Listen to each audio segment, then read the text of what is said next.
এই দুনিয়াতে আমি আপনি পৃথিবীতে এসেছি একজনের ইঙ্গিতে। আল্লাহ তাআলা আমাকে আপনাকে পাঠিয়েছেন।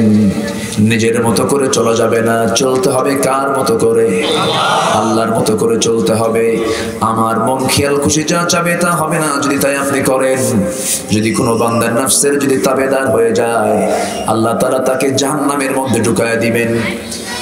قد أفلح من زكاها وقد خاب من دساها قد أفلح من تزكى وذكر اسم ربه فصلى সফল তো সেই যে তার নফসকে পরিশুদ্ধ করতে পেরেছে, নফসের যে ট্রিটমেন্ট করতে পেরেছে। দুনিয়ার সকল ডাক্তার আমাদের দেহের ট্রিটমেন্ট করতে পারে, কিন্তু রুহের ট্রিটমেন্ট পৃথিবীর কোনো ডাক্তার করতে পারবে না। রুহের যদি নফসের যদি কেউ ট্রিটমেন্ট করতে চায়, সবচেয়ে বড় ট্রিটমেন্টের কিতাব হলো কোরআনে কারীম। জোরে বলি সুবহানাল্লাহ। কোরআন দিয়ে ট্রিটমেন্ট করতে হবে, কোরআন দিয়ে চিকিৎসা করতে হবে। কারণ অনুনাজ্জিলু মিনাল কুরআনি মা হুয়া শিফাউ ওয়া রাহমাহ, নাজিল করেছি বান্দার শিফা করে, রহমত করে। সমস্ত রোগের ঔষধ কোরআনে আছে না নাই? বলেন, আসতে বলবেন না, আছে না নাই? এই জন্য আমরা কোরআন পড়বো বেশি না কম? কোরআন শুনবো বেশি, গান শুনবো না? গান শুনবে কম, যে বললেন কম শুনবো, কম শোনা যাবে। এটা একটু তালে কইছি হুজুর, আচ্ছা তালে হয়ে গেছে। আমরা গানের কাছেই যাব না। জোরে বলি ইনশাআল্লাহ। গান আছে যেখানে মুনাফিকতা সেখানে, আল গিনা ইয়ামবুতুন নিফাক ফিল কলবি। গান মানুষকে গান মানুষের হৃদয়ে কপটতা সৃষ্টি করে, মুনাফিকের দিকে ঝুঁকে দিয়ে দেয়। সাহাবীরা কোনো আওয়াজ শুনলেই, গানের মিউজিক শুনলেই কানের মধ্যে কি ঢুকাতেন? নখ ঢুকাতেন। আর এখন বান্দারা কি করে? কানের মধ্যে ইয়ারফোন ঢুকায়। সাহাবীদের স্বভাব ছিল কি? মিউজিকের আওয়াজ, কোন গানের আওয়াজ আসলে কানে কি ঢুকাতেন? আঙ্গুল ঢুকাতেন, নখ ঢুকাতেন, শুনবো না। আর এখন কানের মধ্যে উল্টা কি ঢুকায়? ইয়ারফোন, হেডফোন ঢুকায়। কালকে আমার ড্রাইভার, আমি গাড়ি চালাচ্ছি, আরেক ড্রাইভার এলেঙ্গার মোড়ে সে ইয়ারফোন দিয়ে গাড়ি চালাচ্ছে। সে দেখেও নাই, ইয়ারফোন দিয়ে আমার গাড়িটা চাপ দিল। পরে আমার ড্রাইভার বললো, দেখেন যে ইয়ারফোনের ফলাফল। যারা ইয়ারফোন ইউজ করে রাস্তাঘাটে, ওরা কি আসলে সুস্থ না প্রতিবন্ধী? ওদেরকে সুস্থ মনে হয় না প্রতিবন্ধী মনে হয়? রাস্তা দিয়ে হাঁটতেছে এক ছেলে, অনেকদিন আগে, উত্তরায়, আমি পিছন থেকে হর্ন দিচ্ছি, শোনে না, কোনো আওয়াজই নেই। ও কানের মধ্যে ইয়ারফোন ঢুকে খালি ঝুঁকতেছে, ঝাঁকি মারতেছে। কি মারতেছে? ঝাঁকি মারতেছে, খালি নড়ে এরকম। হুজুর, আমি বললাম, এই তুমি দেখো না হুজুর, ঝাঁকি উঠছে। ঝাঁকি কি উঠছে? ঝাঁকি উঠছে। সম্মানিত ভাইয়েরা, মুসলমান এই সমস্ত অনর্থক বেহুদা কাজে সময় দেবে না। মুসলমান রাত জেগে জেগে ফুটবল খেলা দেখবে না। মুসলমান রাত জেগে জেগে যদি 90 মিনিট ফুটবল খেলা দেখতে যদি বিরক্ত না লাগে, ইমানদারের 90 মিনিট সেজদায় যদি বিরক্ত লাগবে না। এখান থেকে চেক হয়ে যায় আমাদের ইমানের দৌড় কত দূর। ঘুমের কারণে ফজর জাগা যায় না, কিন্তু ঘুম কোনো বাধাই নাই খেলা দেখার ক্ষেত্রে। 3টায় খেলা, 2:30টায় উম্মতে মুহাম্মাদি হাজির, আছে না নাই? আমরা কেমন ভালো কেমন মন্দ আমরা নিজেরাই তো নিজেকে বুঝতে পারি। আমরা সময়কে নষ্ট করব না। জোরে বলি ইনশাআল্লাহ। টাইম কিন্তু চলে যাচ্ছে, সময় কিন্তু কারো নাই, চলে যাচ্ছে বরফের মতো। কিসের মতো? বরফ শুধু গলে গলে যায়। বরফ যেমন গলে গলে যায়, জীবনটা বরফের মতোই তো গলে গলে যাচ্ছে। কিন্তু আমি কি করতেছি? আমি কি পাথেও সেটা প্রশ্ন। রাসূল বলেছেন, ইগতানিম খামসান ক্বাবলা খামসিন, 5টা অবস্থা আসার আগে 5টি অবস্থার হক আদায় করো। সাহাবে কেরাম বলেন, ইয়া রাসূলুল্লাহ, কি কি? শাবাবাকা ক্বাবলা হারামিক, সিহহাতাকা ক্বাবলা মারাদিক, গিনাকা ক্বাবলা ফাকরিক, ফিরাগাকা ক্বাবলা শুগলিক, হায়াতাকা ক্বাবলা মাউতিক, আও কামা ক্বালা আলাইহিস সালাতু ওয়াস সালাম। বুড়া হওয়ার পূর্বে যৌবনের, অসচ্ছলতার পূর্বে সচ্ছলতার, ব্যস্ত হওয়ার পূর্বে অবসরের, তারপরে অসুস্থ হওয়ার পূর্বে সুস্থতা, মৃত্যুর আগে জীবনের এই 5টি অবস্থাকে তুমি গনিমত মনে করো। কি দামি কথা, ওয়াজ কি বেশি লাগে? বলেছেন মুহাম্মদ সাল্লাল্লাহু আলাইহি ওয়াসাল্লাম। সময় তো চলে যাচ্ছে আমাদের, কিন্তু আমরা কি করলাম? সাহাবীরা এত আমল করেও কি পেরেশান ছিলেন তারা, কত পেরেশান। খাদিজার মতো মানুষ যাকে আল্লাহ তাআলা নিজে সালাম দেন, কবরের চিন্তায় ঘুম হয় না। ওসমান সিন্নুরাইন যাকে আল্লাহ তাআলা জান্নাতের সংবাদ দুনিয়াতে দিয়েছেন, কবরের চিন্তায় কাঁদতে কাঁদতে পাগলের মতো হয়ে গেছে। কি পেরেশান তারা ছিলেন। সাইয়েদনা আবু বকর মাঝে মাঝে বলতেন, আল্লাহ আমারে মানুষ না বানাইয়া যদি আমারে পাখি বানাতা, আমার কোনো হিসাব দেওয়া লাগতো না। আর আমরা আল্লাহর কত নগণ্য গোলাম, তাদের তুলনায় মা তোলাআতিশ শামসু ওয়ালা গারাবাত, কোন সূর্য উদয় হয়নি, অস্ত যায়নি, যে আবু বকরের মতো পৃথিবী তার কোন শ্রেষ্ঠ মানুষ পৃথিবীতে এসেছে। তারা বলতেন মাঝে মাঝে আফসোস করে, আল্লাহ আমি মানুষ না হয়ে আমি যদি পাখি হতাম আমার হিসাব লাগতো না। ওসমানের মতো মানুষ মাঝে মাঝে বলতেন, আমি দুনিয়ার বুকে কত বন্ধু বান্ধব পাই, কিন্তু আমি কবরেতে কোনো বন্ধু বান্ধব পাবো না, আমি কেমনে সময় কাটাবো? আম্মা জান খাদিজার যখন ইন্তেকাল হবে, শরীরটা খুব খারাপ, স্বামীকে ডাক দিয়ে বলছেন, ইয়া রাসূলুল্লাহ আমি তো মারা যাচ্ছি, কিন্তু আমার মন বলছে আমার কবরের জবাব আমার মুখ থেকে বের হবে না, আমার আমল তেমন নাই। রাসূল বললেন, খাদিজা তুমি এমন করে কথা বলো কেন? আমার চাচা ইন্তেকাল করেছেন, আমার চাচা মারা গেছেন, তুমি কি বলো? আমার নবীর চাচা আবু তালেবের ইন্তেকালের মাত্র 3 দিন পর আম্মা জান খাদিজা ইন্তেকাল করেন। দুজন সবচেয়ে প্রিয় মানুষ ছিলেন। রাসূল বললেন, খাদিজা তুমি কি বলতে চাও? ইয়া রাসূলুল্লাহ কবরের যে আমলনামা আমার, এই আমলনামা আমার কাছে মনে হচ্ছে যথেষ্ট না, এই 3টে প্রশ্নের জবাব মনে হয় আমি দিতে পারবো না। হে রাসূল আমি আপনার কাছে কোনোদিন কোনো কিছু চাই নাই, এই 3টে প্রশ্নের জবাব আপনি আমার হয়ে দিয়ে দিবেন। জোরে বলি সুবহানাল্লাহ। তারা যদি কবরের এত চিন্তা করেন, মান আকিয়াসুন নাস ওয়া হাসাবুন নাস ইয়া রাসূলুল্লাহ, সবচেয়ে চালাক লোকটাকে, বিচক্ষণ লোকটাকে রাসূল বললেন, ক্বালা আকসারুকুম যিকরান লিল মাউত ওয়া আকসারুহুম ইস্তি'দাদা, সেই লোকটাই সবচেয়ে বেশি চালাক যে মৃত্যুর কথা বেশি করে স্মরণ করে। আমরা আমাদের জীবনের কারো 30 বছর, কারো 40 বছর, 50 বছর পার হয়ে যাচ্ছে, আমরা কি সংগ্রহ করলাম? এই চিন্তা আমাদের মাথায় আনা দরকার সবার, পরে না সবার আগে। একটা মাস ফিফা ওয়ার্ল্ড কাপ হলো, একটা মাসই মাহফিলে প্রভাব পড়েছে। মাহফিলে লোকজন যা হওয়া দরকার তার চেয়ে একটু কম। এই লোকগুলো কোথায় গেল, কি করলো? গোটা পৃথিবীতে আজকে মিলিটারি ওয়ার করে, সামরিক যুদ্ধ চালিয়ে যা না পশ্চিমা কামাই করছে তার চেয়ে বেশি তারা সফল হচ্ছে হলো কালচারাল ওয়ার করে, সাংস্কৃতিক যুদ্ধ করে। সাংস্কৃতিক যুদ্ধ দিয়ে আজকে গোটা পৃথিবীর মার্কেট তারা দখল করে নিয়েছে। আমার কথা কি বুঝতেছেন আপনারা? এই ওয়ার্ল্ড কাপকে কেন্দ্র করে লাভ হয়েছে কাদের? মুসলমানদের। মুসলমানের কোনো লাভ আছে? মুসলমানদের তো নামাজ গেছে, রাত চলে গেছে, ঈমান গেছে। ওয়ার্ল্ড কাপটা নিয়ে গেছে ওরাই, যা কামাই তো ওরাই করলো। আমাদের কি হলো? গোটা পৃথিবীকে তারা হাতের মুঠোয় নিয়েছে তাদের সাংস্কৃতিক যুদ্ধের মধ্য দিয়া। আর্জেন্টিনা কোন কোথাকার দেশ? সেই দেশের দেখেন কোথাকার দেশ, কত দূরে আমেরিকার সেই আর্জেন্টিনা।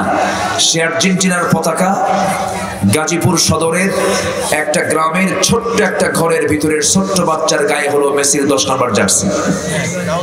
আপনি কথা বোঝেন না? আপনি ওরা কোথায় ঢুকে পড়েছে? সাংস্কৃতিক যুদ্ধে তারা পরাজিত না বিজয়ী? বিজয়ী তারা। আমরা তাদেরকে লুফে নিচ্ছি, আমরা মার্কেটিং করে দিচ্ছি। জবাব দিতে হবে কার কাছে? আসতে বলবেন না, কার কাছে? আমার কাছে। যিনি প্রিয় হবেন, অবশ্যই প্রিয় কাউকে বানাতে গেলে আগে ভাবতে হবে আমার আল্লাহ তাকে ভালোবাসেন কিনা, ঠিক কিনা? কোথায় ব্রাজিল আর্জেন্টিনার খেলা, আর আমার দেশের ব্রাহ্মণবাড়িয়ায় 2 গ্রুপে মারামারি করে 3 জন শহীদ। 70 বছরের বুড়া, প্রথম দিন আর্জেন্টিনার কাছে, আর্জেন্টিনা হারছে সৌদি আরবের কাছে, 70 বছরের বুড়া একজন আত্মহত্যা করে শহীদ হয়ে গেছে। তাহলে আপনি ভালোবাসলেন কারে? কার জন্য আপনি আপনার হৃদয়টাকে উজাড় করে দিলেন, এখানে হিসাব করার দরকার আছে না নাই? আছে। আমার ভাইরা একটু কান লাগাবেন, এই দুনিয়া ছেড়ে আমি আপনি চলে যাব, আমাকে সামাজিক হতে হবে, সমাজ জীবনে আমাকে আসতে হবে। সমাজ জীবন মানে উলঙ্গপনা নয়, বেহায়াপনা নয়, উচ্ছৃঙ্খলপনা নয়, পর্দাহীনতা নয়, অসামাজিকতার কাজ এগুলো, এই সমস্ত কাজগুলো সামাজিক নয়। এই সমস্ত কাজগুলো বাদ দিয়ে সমাজ জীবনে আসতে হবে, প্রকৃত সমাজ ধরতে হবে।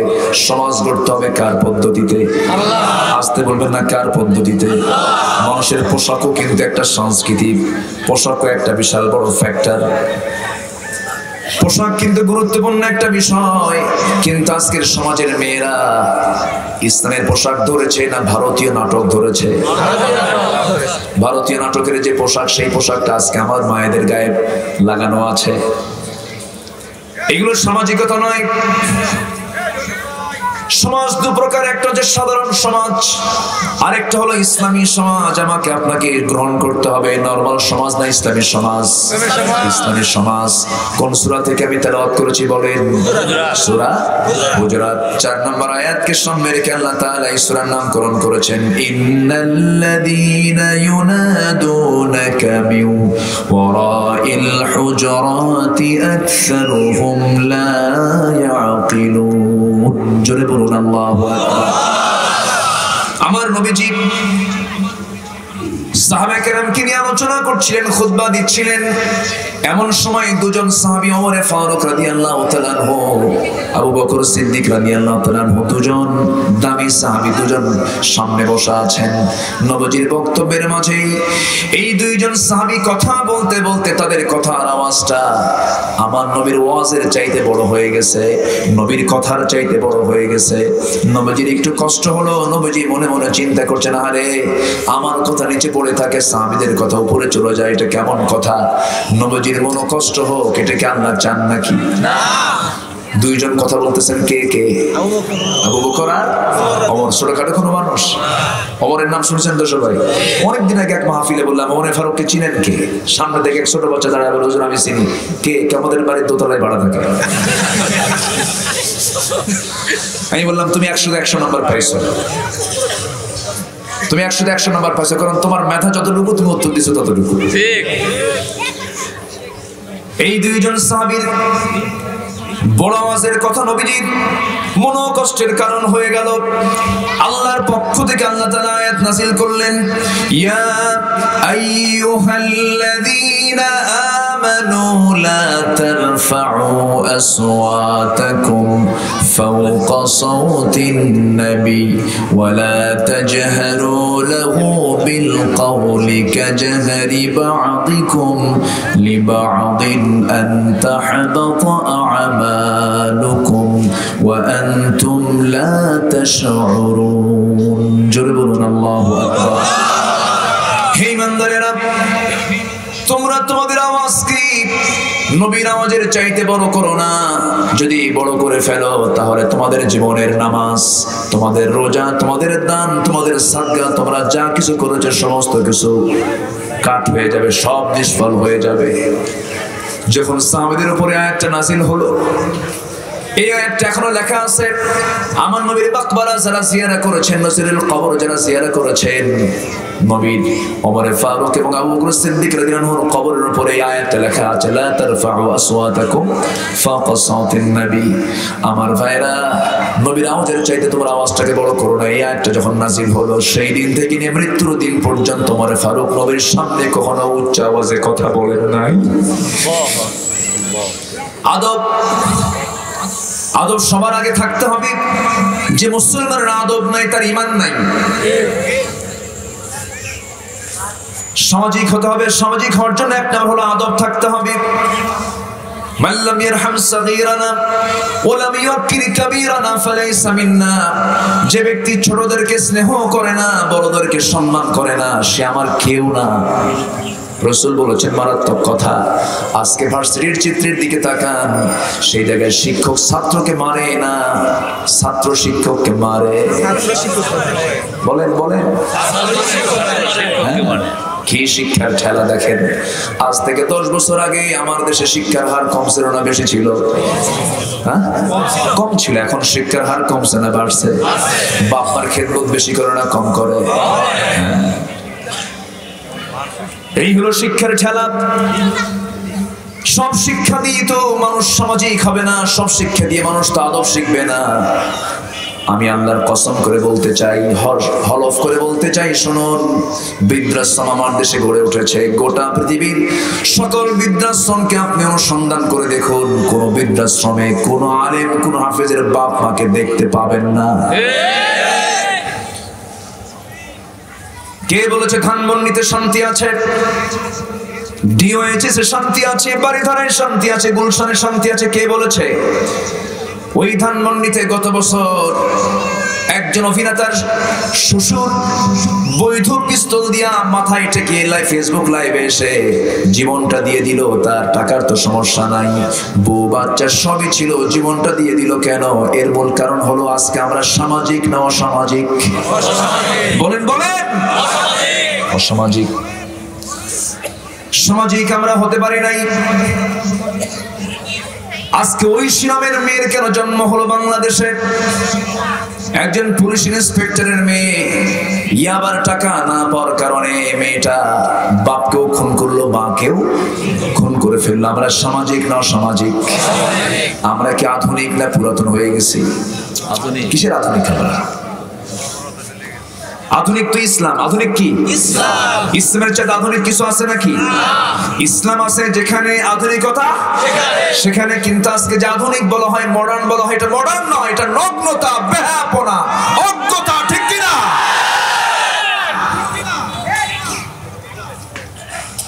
আমার বন্ধুগণ, ইসলামীটা একমাত্র আধুনিক। ইসলাম তো যুগোপযোগী, ইসলাম এখনো আধুনিক, কিয়ামত পর্যন্ত আধুনিক থেকে যাবে। কোরআনে আল্লাহ তাআলা অতিরিক্ত কোনো কথা বলেছেন নাকি? বলেন। অতিরিক্ত কোনো কথা কিন্তু কোরআনে নাই। আজে বাজে কোনো কথা নাই, অপ্রাসঙ্গিক কোনো কথা নাই, অসত্য কোনো কথা নাই। আল্লাহ তাআলা এক জায়গায় বলছেন, একটা আয়াতে আসছে, মশার উদাহরণ দিয়েছেন কে? আল্লাহ। মশার উদাহরণ আছে না? আছে। আল্লাহ রাব্বুল আলামিন বলেছেন, ইন্নাল্লাহা লা ইয়াস্তাহি আন ইয়াদরিবা মাসালাম মা বাউদাতান ফামা ফাওকাহা ফাআম্মাল্লাযীনা আমানু ফায়া'লামুনা আন্নাহুল হাক্কু মির রাব্বিহিম। জোরে বলুন আল্লাহু আকবার। আল্লাহ তাআলা মশার উদাহরণ দিতে লজ্জাবোধ করেন না। কাফেররা বলে, মাযা আরাদাল্লাহু বিহাদা মাসালা, তোমার আল্লাহ এই মশার উদাহরণ, মশার মধ্যে উদাহরণ দিয়ে কি লাভবান হয়েছেন? মশা কোনো প্রাণী হলো নাকি? তারা হেয় করে বলেছে, আমার ভাইরা, মশা কি কোনো প্রাণী নয়? মশা কেমন শক্তিশালী প্রাণী, যার ডেঙ্গু হয়েছে সেটার ভাই। কি ঠিক কি না? মশার ভিতরে শক্তি আছে না নাই? পাওয়ার আছে না নাই? আল্লাহ যা বলেছেন কোরআনে অবশ্যই যৌক্তিকতা আছে, কিন্তু কাফেররা তা খুঁজে পায় না, শুধু প্যাঁচ লাগায়। কি লাগায়? প্যাঁচ লাগায় দেয়। কিন্তু ইমানদাররা এখানে হকটা খুঁজে বের করতে পারে। এই মশা থেকে 4টা শিক্ষা, একটু কান লাগাবেন। এই মশা থেকে 4টা শিক্ষা। নাম্বার 1 হলো, যে মশা রক্ত বেশি যত খাবে, বেশি রক্ত খাবে যত, তার মৃত্যু তত দেরিতে না কাছে। এই দুনিয়াতে যারা অন্যায় করে, যারা অন্যের রক্ত চুষে খাবে, তার মৃত্যু তত কাছে। ঠিক কি না? মিল আছে? আছে, মিল আছে। আল্লাহ তাআলা বাউদাতান শব্দ বলেছেন। বাউদাতান মানে হলো স্ত্রী মশা। মশা যে কামড় মারে, সেই মশাটা পুরুষ মশা কামড়ায় না, স্ত্রী মশা কামড়ায়। বলেন, যারা সায়েন্স পড়েছেন, স্ত্রী মশা কি বলেন? মহিলা মশা কামড়ায়। তাহলে পুরুষ কামড়ায় না মহিলা কামড়ায়? মহিলা কামড়ায় না। আমি মাদেরকে ছোট করছি না, এমনি কথা বলছি। কথা বলে পুরুষ বেশি না মহিলা বেশি? হ্যাঁ, এই যেখানে একটা অংশ আছে না, এই যেখানে একটা হাড়ের একটা অংশ আছে না, এটা আমাদের সারাদিনে নড়ে হলো 80-90 বার, আর ওদের নড়ে প্রায় 200 বার। কথা বোঝেন নাই? আমরা কথা বলে 2000 শব্দ, মেয়েরা সারাদিন কথা বলে 5000 শব্দ। বেগুন কিনে নিয়ে গেছেন বাড়িতে, বেগুন একটু পচা বের হয়েছে, বটিতে কাটা মাত্রই পচা বেগুন। ওই যে মাথায় হাত দিয়ে বেগুনের তফসির 3 ঘন্টা আছে না নাই? আল্লাহ তাআলা তাদের কথা বাড়ায় দিয়েছেন কেন? কারণ আছে। একসাথে 4-5টা সন্তানের সঙ্গে তাদের কথা বলতে হয়, কথা না বললে সন্তানরা থামে না। তাদের বেশি কথা বলার দরকার আছে না নাই? আমরা কি বাচ্চাদের সঙ্গে বেশি কথা বলতে পারি নাকি? বেশি কথা বললেই কি ঠিক আছে না? আমাদের হাত আগে চলে, কিন্তু মাদের হাত চলে না। মারা কথা বলে বলে বলে বাবা শান্ত হও, বাবা ঠান্ডা হও, বাবা ঘুমাও। এই জন্য মেয়েদের কথা বেশি বলার দরকারও আছে না নাই? আচ্ছা আমার ভাইয়েরা, স্ত্রী মশা কামড়ায়, পুরুষ মশা কামড়ায় না। কেন কামড়ায় না? আল্লাহ তাআলা 1500 বছর আগে মহিলা মশাকে দায়িত্ব দিয়েছেন। 1500 বছর আগে কোরআন জানিয়ে দিল, সেই সময় কেউ জানতো না স্ত্রী মশা মানুষকে কামড়ায়, পুরুষ মশা কামড়ায় না। হালে এসে বিজ্ঞান প্রমাণ করেছে। বিজ্ঞান কি প্রমাণ করেছে না কোরআন থেকে নিয়েছে? বাউদাতান মুয়ান্নাস। আমার ভাইরা, নাম্বার 3, এই মশা রাতের বেলা মশারি না টাঙ্গায় যদি আপনি ঘুমান, মাশাআল্লাহ ঘুমতে হবে। কি সুন্দর করে গান গাই ভন ভন করে। আপনি যদি মশারি টাঙ্গাইছেন, আজকে আমার রাতে আমার ড্রাইভারের ঘুম হয় নাই, আমি মশারি টাঙ্গাইছি, সে মশারি টাঙ্গায় না। হুজুর, মশার ওয়াজে আমার ঘুম শেষ, মশার ওয়াজে ঘুম শেষ। আমার ভাইয়েরা, এই মশার যে গুনগুন আওয়াজ আমার কানে আসে, এমনি গুনগুন করে না, তার মুখ থেকে কিন্তু আওয়াজটা বের হয় না। তার পাখাটা নড়ে। তার পাখা যে নড়ে, তার পাখাটা নড়ে হলো তার পাখা নড়ার পিছনে সায়েন্স বলতেছে প্রতি সেকেন্ডে একটা মশা তার পাখা নড়ায় হলো 500 থেকে 600 বার। 1 সেকেন্ডে নড়ায় কতবার? 500 থেকে 600 বার। কোনো মেশিন আছে দুনিয়ার? কোনো দুনিয়ার মেশিন পারবে? 1 সেকেন্ডে নড়তেছে 500 থেকে 600 বার। মশার উদাহরণ দিয়েছেন আল্লাহ তাআলা। কেন দেখেন? নাম্বার 4 হলো সর্বশেষ, আরো কিছু ছিল, সময় নাই। নাম্বার 4 হলো মশাটা দিয়ে আল্লাহ তাআলা একজন দুনিয়ার সবচেয়ে ফেমাস একজন কুখ্যাত কাফেরকে দুনিয়া থেকে বিদায় করেছেন। তার নাম কি বলেন? আল্লাহ তাআলা বলছেন, তুই কত বড় পাওয়ারফুল নেতা, আমি তোর জন্য বড় বাহিনী পাঠালাম না, মশা পাঠালাম, তাও ন্যাংরা মশা। কি মশা বলে? ন্যাংরা মশা পাঠিয়ে দিয়েছি। পাহাড়ের একটা গুহার মুখ খুলে দিলেন, এক ঝাঁক মশা বাহিনী বের হয়ে আসলো। এর মধ্যে সবচেয়ে দুর্বল মশাটা, যার ঠ্যাংটা নাই এবং তার পাখাটাও অকেজো, দুর্বল পাখা, আসতে যায় আবার বসে, আসতে যায় আবার বসে। এই ন্যাংরা মশা তার নাকের মধ্যে দিয়ে ঢুকে তার ব্রেনের মধ্যে ঢুকে গেল। মাঝে মাঝে নড়াচড়া করে খুব কষ্ট হচ্ছিল। এমন সময় বলে ফেললো, ও আমার লোকরা, আমার মাথায় একটু পিটাও তো, একটু মারো তো। শক্ত লাঠি দিয়ে মারলে পরে সমস্যা। বললো নরম কিছু দিয়ে, জুতা দিয়ে পিটাও। কি দিয়া? জুতা দিয়ে পিটাও। সেই জুতা খাওয়া লোক এখনো আছে না নাই? আসতে বলবেন না, আছে না নাই? আমার দেশে আলেমদের বিরুদ্ধে ফতোয়া দেয় যাদের ইলম নাই, এমন কিছু লোক আছে না নাই? কেউ কি জানে? অথচ ওকে যদি প্রশ্ন করা হয় ওযুর ফরজ কয়টা, বলবে 13টা। আগামীকাল ঈদুল আজহার জানাজা নামাজ। শোনেন না এগুলো? শোনেন। আমার ভাইয়েরা, একটু কান লাগাবেন, মনোযোগ দিয়ে শোনার চেষ্টা করবেন। সবার আগে দিনকে বুঝতে হবে, দিনকে মানতে হবে, দিনকে জানার চেষ্টা করতে হবে। নমরুদকে আল্লাহ তাআলা এত বড় দাপটের নেতা ইব্রাহিম খলিলুল্লাহকে আগুনে পুড়ে তাকে হত্যা করতে চেয়েছিল যে নমরুদ, আল্লাহ তাআলা তাকে ন্যাংরা মশা দিয়ে বিদায় করেছেন। ওয়া মাকারু ওয়া মাকারাল্লাহ ওয়াল্লাহু খায়রুল মাকিরিন। কত কৌশল করতে থাকো করো, কিন্তু জুলুম দিয়ে কিন্তু কোনো কিছু ঠেকা যাবে না। ঠিক কি না? জুলুম যত বাড়বে আল্লাহর সাহায্য মাসুমের পক্ষে চলে আসবে, কোন জালিম টিকতে পারবে না। কুফরি দিয়ে শাসন চলে, জুলুম দিয়ে শাসন চলে না। কুফরি দিয়ে শাসন আল্লাহ তাআলা চালায় না। আজকে ইসলামকে মানতেছে কার? একটা জরিপে আসছে, ইসলামকে আজকে মুসলমান বেশি মানে না। একটা জরিপ এসেছে, গবেষণা এসেছে, 228টি দেশের মধ্যে 1 থেকে 48 নাম্বার পর্যন্ত অমুসলিম দেশের লোকেরা ইসলামকে বেশি মানে। 49 নাম্বার এসেছে মালয়েশিয়ার নাম। হয়তো আপনি আশ্চর্য হয়ে যাচ্ছেন, হুজুর অমুসলিমরা ইসলাম মানলে পরে তো তারা মুসলমান হয়ে গেছে। না, তারা মুসলমান হয় নাই, কিন্তু ইসলামের সিস্টেম মানে, এই আদব আখলাক গুলো তারা মানে। ভক্তি শ্রদ্ধাগুলো তারা মানে, খাবারের পদ্ধতি তারা মানে। ইসরাইলরা আমার নবীর ঘরের সুন্নতকে নিয়েছে। ইসরাইল আমার নবীর ঘরের সুন্নত ছিল, ঘরের ভিতরে আমার নবীর কোনো ফার্নিচার ছিল না। নবীর ঘরের মধ্যে ছিল হলো একটা তরবারি, একটা বর্ষা আর একটা পানির মশক। এই সুন্নতকে ইসরাইলরা ধরে গোটা বিশ্ব তারা নাড়াচ্ছে, ঠিক কিনা বলেন? আমরা যে দেশে বসবাস করি, এই দেশে আমরা যখন রাস্তায় হাঁটতে যাই, বামে হাঁটি না ডানে হাঁটি বলেন? বামে গাড়ি নিয়ে যাই না ডান দিয়ে গাড়ি নিয়ে যাই? বাম দিয়ে গাড়ি নিয়ে যাই। ইসলাম বলছে তোমরা বামে চলো না ডানে চলো। আমরা চলছি, বাংলাদেশের মানুষ বাম দিক দিয়ে, কিন্তু আমেরিকায় যাবেন, লন্ডনে যাবেন, ইউরোপে যাবেন, তারা চলে বামে না ডানে। এই তো কি বোঝা গেল? কি একটা জাতির সভ্যতা গড়ে ওঠে, একটা জাতির সভ্যতা ফুটে ওঠে হলো রাস্তার ভিতরে, ঠিক কিনা বলেন? এয়ারপোর্টে নামলে, রাস্তার চিত্র দেখলে বাইরের দেশের মানুষ বুঝতে যায় এই দেশের মানুষ কোন টাইপের, ঠিক কিনা? এগুলো সামাজিক, এগুলো কি বলেন, কি কি এগুলো সামাজিক বিষয়।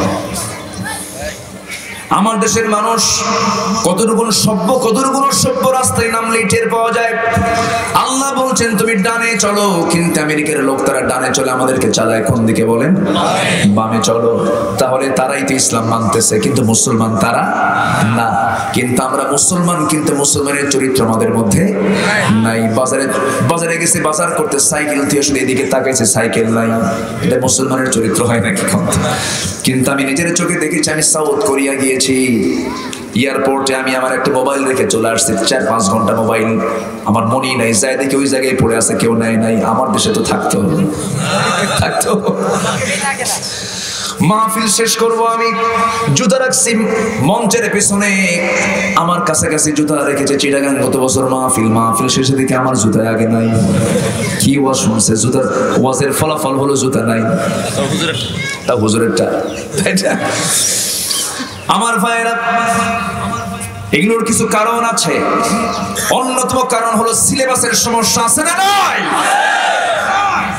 আমাদের মধ্যে ঢুকিয়ে দিয়েছে, তাদের বিভিন্ন স্লো পয়জন ঢুকিয়ে দিয়েছে, আমাদের চিন্তার মধ্যে সমস্যা করে দিয়েছে। যে অফিসার ঘুষ খায় না তাকে বলে বোকা অফিসার। আমি কি বলতেছি? তাকে বলে অসামাজিক। তাকে কি বলে? আনসোশাল। তুমি কিসের জন্য এই ডিপার্টমেন্টে আসছো? তুমি ঘুষ খাও না কেন মিয়া? ঘুষ খাওয়া যেন আজকে হয়ে গেছে সামাজিক কাজ। মেয়েকে বিয়ে দেবে, ছেলে খুঁজতেছে মেয়ের বাবা, মেয়ের বাবা বলতেছে ছেলে কি করে? ছেলে চাকরি করে। কি চাকরি করে? সরকারি চাকরি। পোষাবে না, উপরিয়া কামাই আছে নাকি? কি আমার কথা কি বুঝতেছেন? এটাকে বলা হয় সামাজিক। এটা কি বলা হয়? সামাজিক। কিন্তু আমরা কি সমাজে আছি না অসমাজে আছি? অসমাজে আছি। এগুলোকে চেঞ্জ করতে হবে মুসলমান।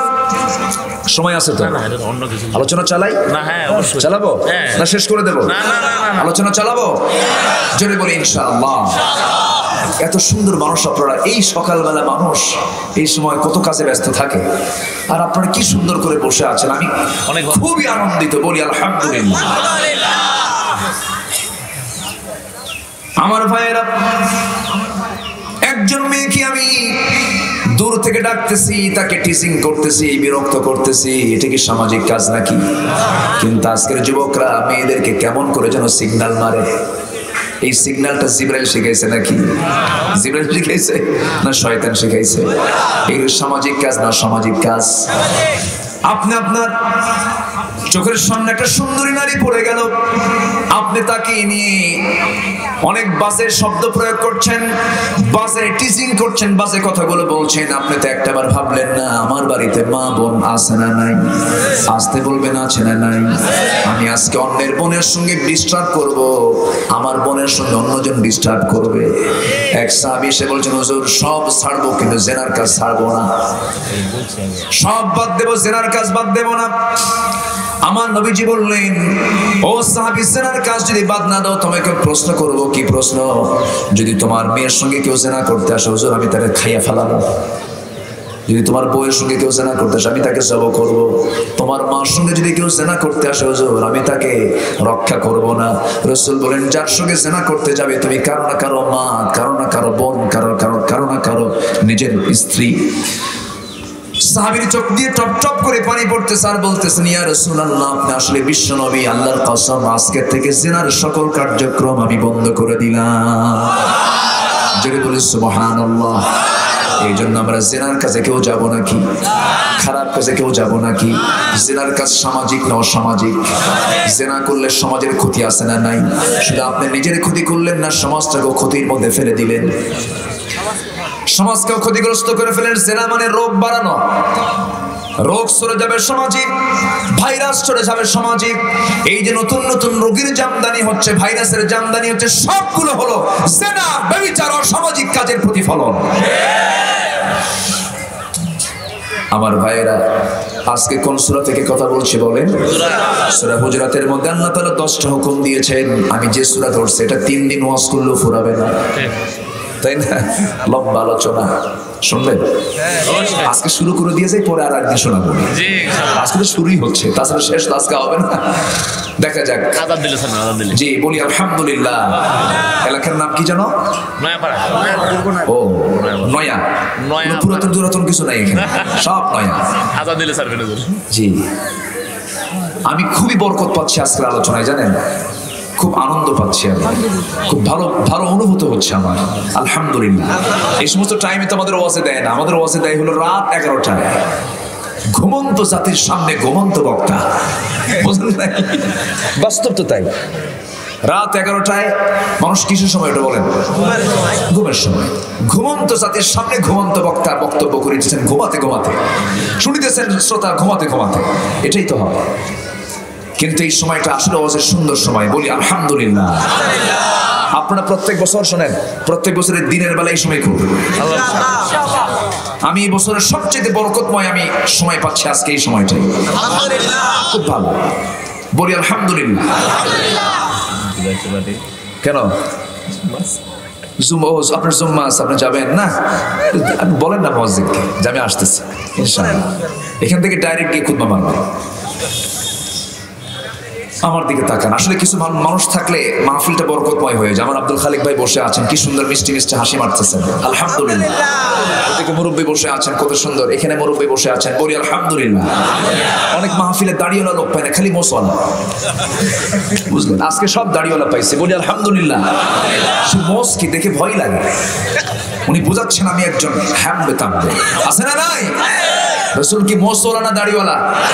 দাড়িওয়ালা। দাড়িওয়ালা ছিলেন মুহাম্মদ সাল্লাল্লাহু আলাইহি ওয়াসাল্লাম। তোমার মোসের পানি খেও না, মোসের পানি খাওয়া কি হারাম, রোগ অসুখ বিসুখ। এই জন্য মোসটাকে রাসূল ছোট করতে, কাসসুশ শারি ওয়া আফুল লিহয়া। রাসূল কয় মোস ছোট করে দাড়ি ছেড়ে দেয়, আর এখনকার নেতারা মোস বড় করে দাড়ি কাটে। কি সুন্দর, তাই না? এগুলো করা যাবে না। আমরা সামাজিক হব না অসামাজিক হব? তাহলে দাড়ি রাখা হলো সামাজিক কাজ। দাড়ি রাখা কি? আর দাড়ি কাটা? আস্তে কয়, দাড়ি কাটা। আমার ভাইয়েরা, সমাজ যদি ভালো হয়ে যায়, পরিবার যদি ভালো হয়ে যায়, রাষ্ট্র ভালো হয়ে যাবে। এই জন্য সমাজকে সুন্দর করার দরকার আমাদের আছে না নাই? আপনার ছেলে মেয়ের পোশাক আপনি নির্ধারণ করে দিবেন, আপনার ছেলে মেয়ের কাপড় চোপড় আপনি নির্ধারণ করে দিবেন, আপনার ছেলে মেয়ের মাথার চুল থেকে পা পর্যন্ত সমস্ত কিছু আপনি শিখায় দিবেন। এই জন্য পরিবারে ইসলাম থাকার দরকার আছে না নাই? আছে। আমার ভাইয়েরা, আমি যে সূরা থেকে কথা বলছি 10টা হুকুম, এই সূরার প্রেক্ষাপট হলো নবীজির আওয়াজের চাইতে 2 সাহাবীর কথার আওয়াজ বেশি হয়েছিল। এই জন্য আল্লাহ তাআলা সব আয়াত নাযিল করেছেন। আমার বন্ধুগণ, বেয়াদবি করা যাবে না, বেয়াদবি করা যাবে। মুরব্বিরা কথা বলতেছে, ছোটরা সেখানে কথা বলবে না, চুপ থাকবে। এটাই ইসলাম। এটা কি ইসলাম? বাবা কথা বলতেছে, ছেলে মাথা উঁচু করে কথা বলবে না, এটাই সামাজিক। এটা কি সামাজিক? যে সন্তান মাথা উঁচু করে বাবার সামনে কথা বলবে, সামাজিক না অসামাজিক? সোশ্যাল না সোশ্যাল? সভ্য না অসভ্য? ভদ্র না অভদ্র? ليس اليتيم من مات والده إن اليتيم يتيم العلم والأدب। যার বাপ মারা গেছে সে তো এতিম নয়, প্রকৃত এতিম তো সেই যে আদবের শিক্ষা থেকে নিজেকে বঞ্চিত রেখে। সবার আগে আদবে ইনসান বেদবে, একটা কথা আছে না? যদি এটা কোনো হাদিস না, আদবে ইনসান বেদবে শয়তান, একটা কথা আছে। তবে না, আমরা এত শক্ত কথা বলবো না, বেদবটাকে ঠিক করবো। জি, জোরে বলি ইনশাআল্লাহ, জোরে বলি ইনশাআল্লাহ। আমার ভাইয়েরা, একটু কান লাগাবেন, একটু মনোযোগ দিয়ে শুনবেন। আবু দারদা রাদিয়াল্লাহু তাআলা আনহু তাফসীর এসেছে, সাইয়েদনা আবু বকরের সামনে দিয়ে হেঁটে হেঁটে যাচ্ছিলেন। রাসূল বলছেন, আবু দারদা শোনো, এইদিকে আসো। তুমি সামনে হাঁটো কেন? আমার আবু বকরের সামনে তুমি হাঁটবে না, তুমি তার পেছনে হাঁটো। জোরকান সুবহানাল্লাহ। আমার আবু বকরের মতো দামি মানুষ দুনিয়াতে আর কেউ নাই। এই জন্য যে ইসলামে আনুগত্য নাই সেটা ইসলাম থাকতে পারে না। ইমামের উপরে মুসল্লি কথা বলতে পারে না। কিন্তু আজকের সমাজে মুসল্লি বেশি কথা কয় না, ইমাম বেশি কথা কয়। আদব না বেয়াদব? এই খতিব সাহেব শুনতেছেন তো কি কথাগুলো বলার দরকার আছে না? আছে না? আছে। খতিব সাহেব খুতবা দেয়, ঘড়ি দেখে সভাপতি। ঘড়ি দেখে এটা কি হলো বলেন তো? ঘড়ি দেখবে কে? যিনি খুতবা দিবেন তিনি ঘড়ি দেখবেন। সভাপতি ঘড়ি দেখে। ইমাম সাহেব তিনি তার আলোচনার মধ্য দিয়ে, খুতবার মধ্য দিয়ে হয়তো একটা আয়াতের রেফারেন্স বাদ পড়ে গেছে, এটা সময় 2 মিনিট 3 মিনিট সময় বেশি লাগতে পারে। খেলা দেখো 90 মিনিট গোল হয় না, 30 মিনিট সময় চাইয়া দাও। কি আছে না নাই? সেই জায়গায় আর কোনো আপিল নাই, সেই জায়গায় কোনো প্রবলেম নাই। কিন্তু জুমার খতিব একটা 30 মিনিটে খুতবা শেষ হয়ে যাবে, তিনি 5টা মিনিট সময় একটু বাড়িয়ে নিয়েছেন। খুব কি বলে সভাপতি সাহেব ঘড়ি দেখে বলে, খতিব সাহেব গলা একটা ভাঙ্গা, রাতে মদ খেয়েছে। আছে না নাই?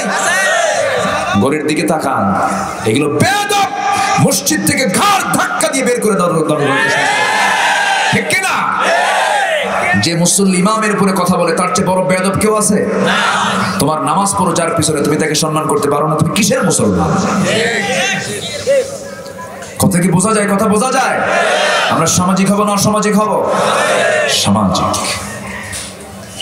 বেদবের কোন স্থান ইসলামে নাই, উচ্ছৃঙ্খল লোকের কোন স্থান ইসলামে নাই। আমার নবীজি সবাইকে স্নেহ করতেন, সম্মান করতেন। আমার নবীজি খুতবা দিচ্ছেন, একজন যুবক সামনে দাঁড়ায় আছে, জায়গা পাচ্ছে না বসার। সমস্ত লোকজন দিয়ে ভরে গেছে। রাসূল ওই যুবকের দিকে তাকায় বললেন, যুবক বসার জায়গা পাচ্ছ না বুঝি? এই যে আমার গায়ের চাদর আমি তোমার দিকে নিক্ষেপ করছি, আমার চাদরে তুমি সুন্দর করে পেড়ে আমার চাদরে বসে যাও। স্নেহ দিবেন, মোহাব্বত পাবেন, সম্মান করবেন, ভালোবাসা পাবেন। যে সময় দেখবেন আপনি স্নেহ চলে গেছে, সম্মান চলে গেছে, কিয়ামত চলে আসতেছে, নেতা মঞ্চে বক্তব্য মারে আর কর্মীরা সিয়ারে মারামারি করে, কুত্তা গ্রুপ শিয়াল গ্রুপ। এ আছে না নাই? কোন শৃঙ্খলা নাই, কোন নিয়মতান্ত্রিকতা নাই। কিন্তু কোরআন আছে যেখানে শৃঙ্খলা আছে, নামাজ আছে যেখানে শৃঙ্খলা আছে। মসজিদে কোনো গন্ডগোল আছে নাকি? এক ইমাম নামাজ পড়ায়, প্রত্যেক মুসল্লি ইমামের আগে রুকু করলে নামাজ হবে নাকি? ইমাম রুকুতে গেছে, মুসল্লি রুকুতে গেল, ইমাম সেজদায় গেল, মুসল্লি সেজদায় চলে গেল। নামাজ শিখাচ্ছ দুনিয়ার মানুষ, তোমরা নামাজ কেন্দ্রিক নেতৃত্ব করে তোলো, বেনামাজি না তাদের মুখে থুতু মারো। ঠিক কিনা? বেনামাজি নেতা কখনো সুশৃঙ্খল হবে না, বেনামাজি নেতা কখনো সম্মান শ্রদ্ধা বুঝবে না। মুসলমান বেনামাজি হতে পারে না। যে মুসলমান বেনামাজি হবে হলো অন্য ধর্মের মানুষ। ঠিক কিনা বলেন? মুসলমান কি বেনামাজি হতে পারে নাকি? মুসলমান কখনো বেনামাজি হয় না, বেনামাজি কখনো সত্যিকারের মুসলমান হয় না। আমার ভাইয়েরা, আমার বন্ধুগণ, সূরা হুজরাতের মধ্যে আল্লাহ তাআলা 10টা হুকুম দিয়েছেন। 10টা হুকুমের মধ্যে 1 নম্বর হুকুম হলো, যে কোনো সংবাদ আমরা যখন শুনবো, শুনে সেটাই প্রচার করব না, আগে যাচাই করব। যাচাই না করলে তখন এই কাজটা অসামাজিক হয় কিনা বলেন? ভুল হয়ে যায়। যাচাই করব আমরা। কোন একটা সংবাদ আমার কানে কেউ দিয়েছে, শুনছো নাকি এই ঘটনা ঘটছে? না, শুনলাম, ভালো কথা, আরো কয়েকজনের কাছ থেকে শুনি। ফাতাবাইয়ানু, আল্লাহ তাআলা বলছেন, ইন জাআকুম ফাসিকুন বিনাবাইন ফাতাবাইয়ানু।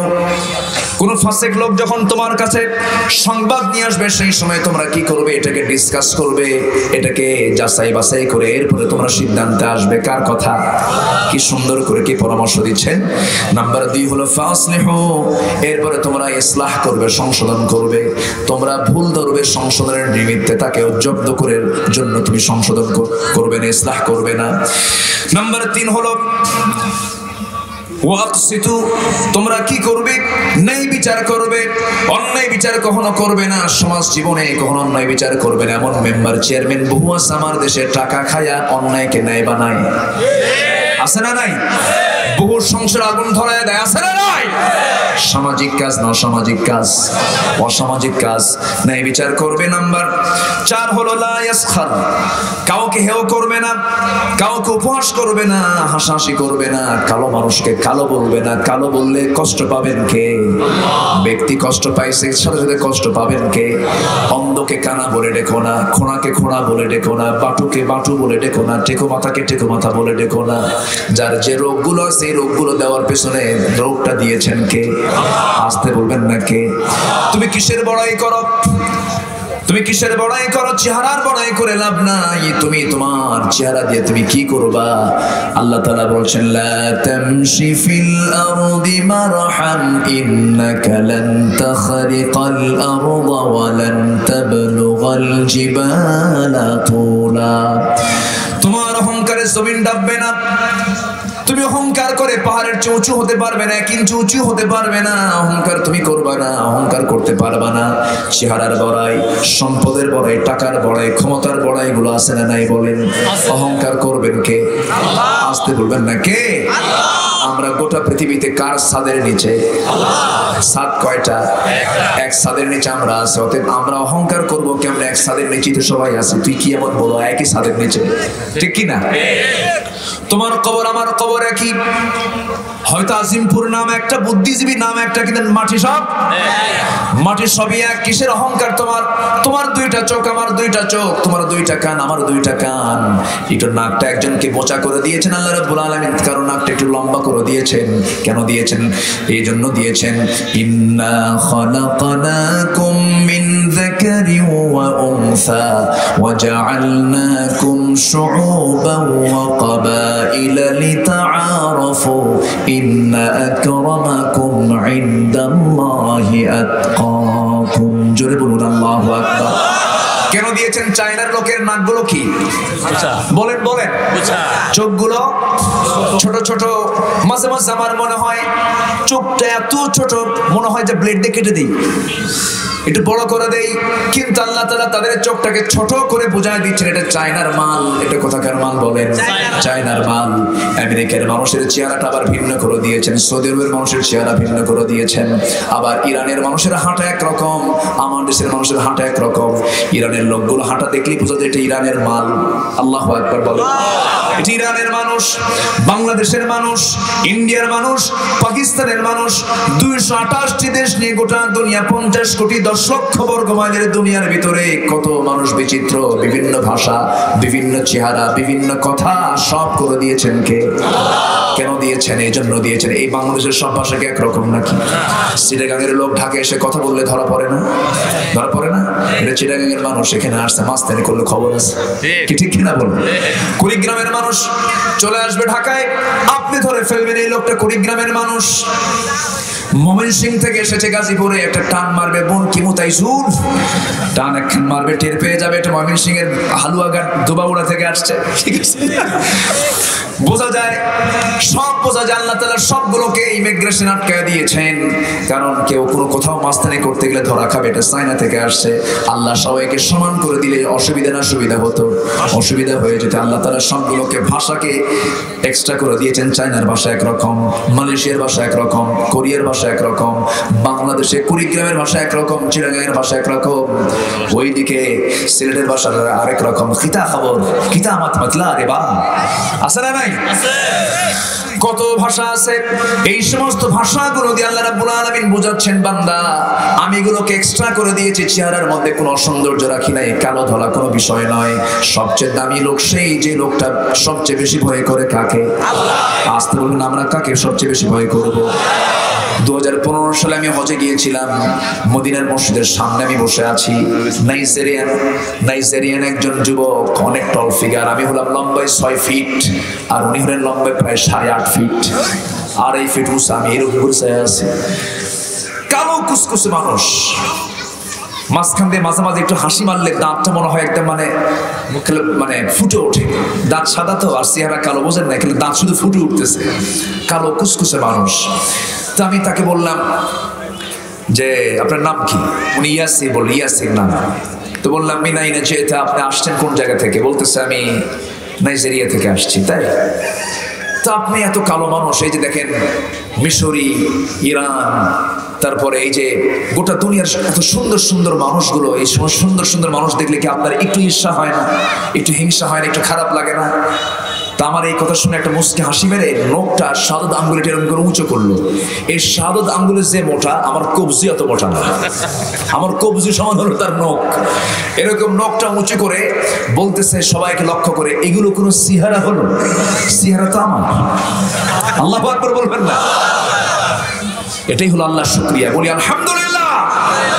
আমি তাকে বললাম যে আপনাদের কাছে সবচেয়ে সুন্দরী কোন মেয়েটা আপনাদের পছন্দ, আপনারা পছন্দ করেন? বলতেছে যে কালোর মধ্যে যেটা একটু চকচকে কালো, যেটা এটা আমাদের খুব পছন্দের।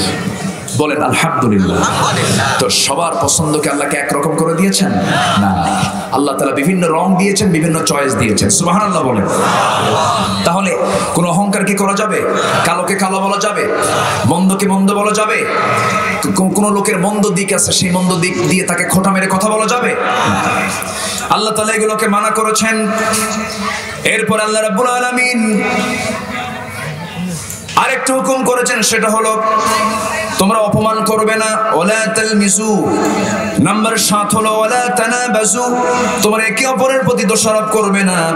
নাম্বার আল্লাহ তাআলা আরেকটা হুকুম করেছেন, নাম্বার 8 নাম্বার তিনি বলছেন ওয়ালা তাজাসসু, তোমরা একে অপরের গোপনীয় বিষয়গুলোকে গুপ্তচর বৃত্তি করবে না। তোমরা একে অপরের পিছনে ছিদ্রান্বেষণ করবে না, খুঁজে খুঁজে তার দোষ বের করে আনবে না। নাম্বার 10 মারাত্মক একটা হুকুম আল্লাহ তাআলা সূরা হুজরাতের মধ্যে করেছেন, ওয়ালা ইয়াগতাব বা'দুকুম বা'দা, তোমরা একে অপরের মধ্যে তোমরা গীবতের চর্চা করবে না। আজকের সমাজে গীবত আছে না নাই? গীবত তাকেই বলে যে সত্য কথা অপ্রিয় অন্যের, কিন্তু সত্য অপ্রিয় কথাটা তার সামনে না বলে অন্য কাউকে বলে বেড়ানো। এটা কি করা? গীবত মানে হলো কি দেখেন, বলে দেই গীবতের ভয়াবহতা কি, গীবতের রেজাল্টটা কি। গীবত মানে হলো, ধরুন ইনি আমার সামনে নাই, এনার একটা খারাপ দিক আমি অন্য কাউকে বলে দিলাম, অন্য ব্যক্তিকে পার্সোনালি বলে দিলাম, এটা কি হয়ে গেল? গীবত হয়ে গেল। গীবতের ফলাফল হলো বিকাশের মতো, বিকাশের সেন্ড মানি হয় না, ক্যাশ আউট হয় না, এই যে ক্যাশ আউটটা হয়ে যায়। যদি কেউ কারো বিরুদ্ধে যদি গীবত করে, তার আমলনামাটা অলরেডি তার অ্যাকাউন্টে জমা হয়ে যায়। কেমন অ্যাকাউন্টে জমা হয়? কি জমা হয়? যে গীবত করেছে তার ভালো আমলগুলো যার গীবত করা হয়েছে তার অ্যাকাউন্টে জমা হয়, আর ওই লোকের যে খারাপ যে গুনাহগুলো আছে, যে পাপগুলো আছে, তার অ্যাকাউন্ট থেকে যে গীবত করেছে তার অ্যাকাউন্টে চলে আসে। তাহলে কোন গীবত করা বিপদ না নিরাপদ? বলেন বিপদ না নিরাপদ? শুধু বিপদ না মহা বিপদ? আমরা সকল প্রকার গীবত থেকে নিজের জীবনকে পরহেজ রাখবো। জোরে বলি ইনশাআল্লাহ, আরো জোরে বলি ইনশাআল্লাহ। 10টা হুকুম শেখায় দিলাম, আমরা মানবো। আমরা সামাজিক হব না অসামাজিক হব? আজকের আলোচনার সাবজেক্ট হলো সোশ্যাল, কি সোশিয়ালিজম, সমাজতন্ত্র নিয়ে আজকে কথা বলেছি, সামাজিকতা নিয়ে কথা বলেছি। সেই সমাজতন্ত্র কার দেওয়া? কার সমাজ? কার সমাজতন্ত্র? দুনিয়ার কোন সমাজতন্ত্র দিয়ে শান্তি আসবে? কার সমাজতন্ত্র দিয়ে আসবে? আল্লাহর সোশ্যাল দিয়ে, আল্লাহর সামাজিক আইন দিয়ে আমরা শান্তি পাবো। আল্লাহ তুমি সবাইকে দিন বোঝার তৌফিক দিয়ে দাও। 5 ওয়াক্ত নামাজ পড়বো, কারা কারা একটু হাত তুলে দেখান। জোরে বলি ইয়া আল্লাহ, আরো জোরে ইয়া আল্লাহ। আমাদেরকে 5 ওয়াক্ত সালাত আদায় করার তৌফিক তুমি আল্লাহ দিয়ে দাও। জোরে বলি আমিন, আরো জোরে আমিন। কিছুক্ষণ পর মসজিদ থেকে আওয়াজ আসবে, কি বলেন? কি আসবে আওয়াজ? কি আওয়াজ আসবে? কি আওয়াজটা হবে? কি আরো জোরে? নামাজের প্রথম আওয়াজ কি? সেজদার আওয়াজ কি? সেজদা থেকে ওঠার আওয়াজ কি? গরু জবাই করার সময় কি আওয়াজ? জানাজার সময় কি আওয়াজ? এটাও সামাজিক কাজ আমাদের, ঠিক কি না? এটাও সংস্কৃতি আমাদের। সব নামের আগে কার নাম? কিন্তু আল্লাহু আকবার নামটা নিয়ে অনেকে বিতর্ক করতে চায়, বলে যেটা নাকি নির্দিষ্ট দলীয় স্লোগান। তার তোমার স্লোগান কি? তুমি যদি বলো আল্লাহু আকবার নির্দিষ্ট দলীয় স্লোগান, তোমার স্লোগান কি? তোমার স্লোগান কি? তোমার যে স্লোগান, ওই স্লোগান দিয়ে তোমার জানাজা হবে। আল্লাহু আকবার দিয়ে তোমার জানাজা হবে না। কথা বলে কিন্তু হুঁশ পায় না। এরকম কিছু নরাধম কুলাঙ্গার আছে না নাই? যারা আল্লাহর নাম নিতে লজ্জা পায়, ওর মতো ইতর, ওর মতো জঘন্য, ওর মতো নিকৃষ্ট সৃষ্টি জমিনে আর নয়। আমার প্রাণ কার হাতে? বুক উঁচু করে নেব কার নাম? এক জায়গায় না সব জায়গায়, এক জায়গায় না সব জায়গায়, ব্যক্তি, পরিবার, সমাজ, রাষ্ট্রের সব জায়গায় কার নাম নেব? বিড়ি খাইতে কার নাম? আগামী 16 নভেম্বর বৃহস্পতিবার আবার এই মাহফিলে আছে প্রধান বক্তা আপনি। তাই? আচ্ছা, দেখা যাক ইনশাআল্লাহ। বসেন। বলে দিতে হবে। সম্মানিত ভাইরা, আজান হবে আর 10 মিনিটের ভিতরে। আমি দোয়ার দিকে যাব। গত রাত্রে মাহফিলে লোক ছিল না, খুব কম ছিল না, মানে অর্ধেক ছিল, লোক একটু কম ছিল। আমার আব্দুল খালেক ভাই ছিলেন। মানুষ তো চালাক, বুঝলেন, মানুষ ব্যস্ত খুব। জুমার দিন আজান হয় 12টায়, মুসল্লি হাজির হয় 1:30টায়। এখন মাহফিলে মানুষ তো এসে বসে থাকে না, হুজুর যে হুজুর সবার পরে উঠবে তার আগে যাবে। তো যাই হোক, আপনারা আসছেন, আমি খুশি হয়েছি, বলি আলহামদুলিল্লাহ, জোরে বলি আলহামদুলিল্লাহ। এই মাহফিলটা হলো যুব সমাজের মধ্যে। যুবকরা কোথায়? সব যুবকরা নামাজ পড়ে তো নাকি? অনেকে মাহফিল করে কিন্তু নামাজ পড়ে না। নামাজের দরকার আছে না নাই? আচ্ছা, নামাজ পড়তে হবে। আল্লাহ তুমি এই মাহফিলকে কবুল করে নাও, জোরে বলি আমিন। আগামীতে মাহফিল হোক, সবাই কি চান? দিনের বেলায় হবে কিন্তু, দিনের বেলা, দিনের বেলা এই সময় বৃহস্পতিবার লোক পাবেন তো? জি জি, লোক থাকবে, পাওয়া যাবে। হ্যাঁ, দেখছেন, আমি তো পালস বুঝি, তো আমি জনগণের পালস বুঝি না। শুক্রবার তো বরকতের দিন, বলি আলহামদুলিল্লাহ। দেখে আগামী বছর কোন এক জুমার দিন, এই জুমার আগে আলোচনা হবে, জোরে বলি ইনশাআল্লাহ। 17 নভেম্বর। আচ্ছা, 17 নভেম্বর। দেখি, আমি একটু ডায়েরি দেখতে হবে তো আমার, হয়তো একটু আগের সপ্তাহ অথবা পরের সপ্তাহ। এরা খুব ভদ্র মানুষ, ভালো মানুষ, ডাকতে হবে। আপনি কি অভদ্র নাকি? না, আমাদের মুসলিমরা ভালো, সবাই ভদ্র তো। এই জন্য তো আমি আজকে আমার ওয়াজের বিষয় হলো ভদ্রতা, ঠিক কিনা? কি সোশ্যাল, নান সোশ্যাল, সোশ্যাল। এই রাখে রেকর্ড হয়েছে আলোচনা। হ্যাঁ, এই আলোচনাগুলো জাতির সামনে দেওয়া দরকার। সব দিন তো আলোচনা সব বিষয় আসে না। যাই হোক, আমার আল্লাহ তাআলা আমাদের সন্তানদেরকে আদবওয়ালা বানান। বেদব সন্তান যে কি বিপদ, খালি পিস্তল নিয়ে থাকে, আসে না এরকম? বাপ এসে বালিশ টান দিয়ে দেখে পিস্তল।